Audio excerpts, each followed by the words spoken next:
il y aura un jour une paix véritable dans ce monde? Personnellement, je ne le crois pas. Tant que le cœur de l'homme restera dominé par la haine, l'orgueil, l'égoïsme et la soif du pouvoir, il n'y aura jamais une paix véritable sur la terre. Pourtant, partout dans le monde, les dirigeants parlent de la paix. Des accords sont signés, des discours sont prononcés, des promesses sont faites, mais malgré cela, les guerres continuent. Mais alors pourquoi? Pourquoi aujourd'hui l'humanité n'arrive-t-elle pas à vivre en paix? C'est ce dont nous allons parler aujourd'hui. Alors restez jusqu'à la fin de cette vidéo. Partage ton point de vue en commentaire. Abonne-toi à la chaîne si ce n'est pas encore fait.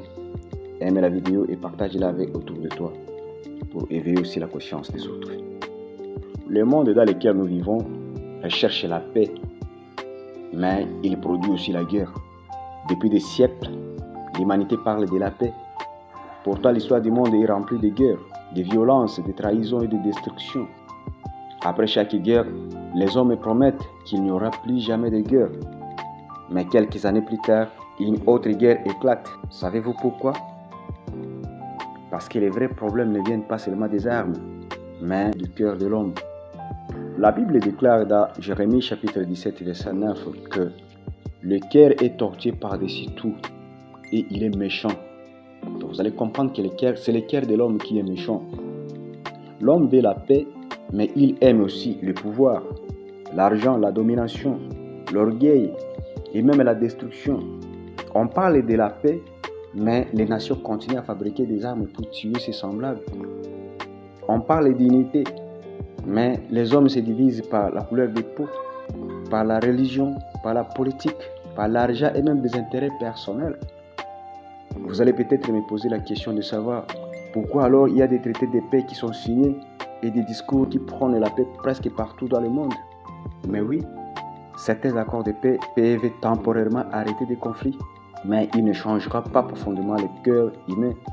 C'est comme mettre un pansement sur une blessure intérieure qui continue à s'effectuer. Tant que l'intérêt de l'homme ne change pas, le monde ne changera pas réellement. Parce qu'au fond, la plupart d'organisateurs des traités de paix sont aussi des fabricants d'armes et des créateurs de violences partout dans le monde. Pensez-vous qu'un accord de paix hypocrite peut faire oublier à un peuple le massacre des milliers de ses compatriotes si facilement? Ça, je ne crois pas. Voilà pourquoi beaucoup de paix dans ce monde sont temporaires et fragiles. Comprenez que la véritable paix ne vient pas des gouvernements ni des organisations humaines, mais elle vient de Dieu. Jésus nous le dit en Jean chapitre 14, verset 27 que « Je vous laisse la paix, je vous donne ma paix, je ne vous donne pas comme le monde donne. » Comprenez que la paix du monde dépend des circonstances, de l'argent, des pouvoirs et des intérêts. Je vais vous donner un exemple de la République démocratique du Congo qui, après plus de 30 ans d'agression par le Rwanda, soutenu par des pays occidentaux, vient de signer dernièrement un accord de paix sous le haut patronage des États-Unis d'Amérique. Et tout cela pour permettre aux États-Unis d'Amérique d'exploiter librement les minerais de la République démocratique du Congo. Donc comprenez que la paix du monde entend toujours quelque chose en retour. Mais la paix de Dieu demeure même au milieu des conflits, même au milieu des difficultés. Voilà pourquoi nous devons garder espérance même dans les désolations. Le monde dans lequel nous vivons a besoin d'un éveil de conscience. Des conflits familiaux dans des couples et dans nos communautés sont le fruit de l'injustice, de l'orgueil, de l'égoïsme et de la cupidité du cœur humain.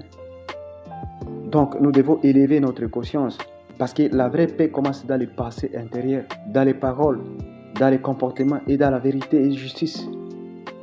Mais un monde rempli d'hommes sans conscience ne pourra jamais produire une paix véritable. Alors je vous repose encore cette question. Y aura-t-il un jour une paix véritable dans ce monde? Tant que le cœur de l'homme restera dominé par le mal, les guerres et les conflits continueront. Mais la Bible nous enseigne qu'une véritable paix viendra un jour sous le règne de Dieu.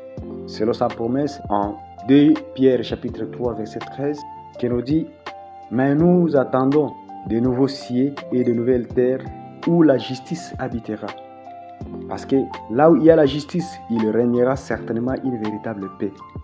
Mais en attendant ce temps-là, chacun doit se demander, est-ce que moi, je contribue à la paix dans ce monde? ou je suis dans le camp de celui qui crée des divisions. Merci de suivre cette vidéo jusqu'à la fin. Dis-moi en commentaire si tu penses vraiment que l'humanité peut réellement connaître la paix un jour. Et si elle continue sur ce chemin, quelle sera la fin de tout cela? C'est ce dont nous allons parler dans la prochaine vidéo.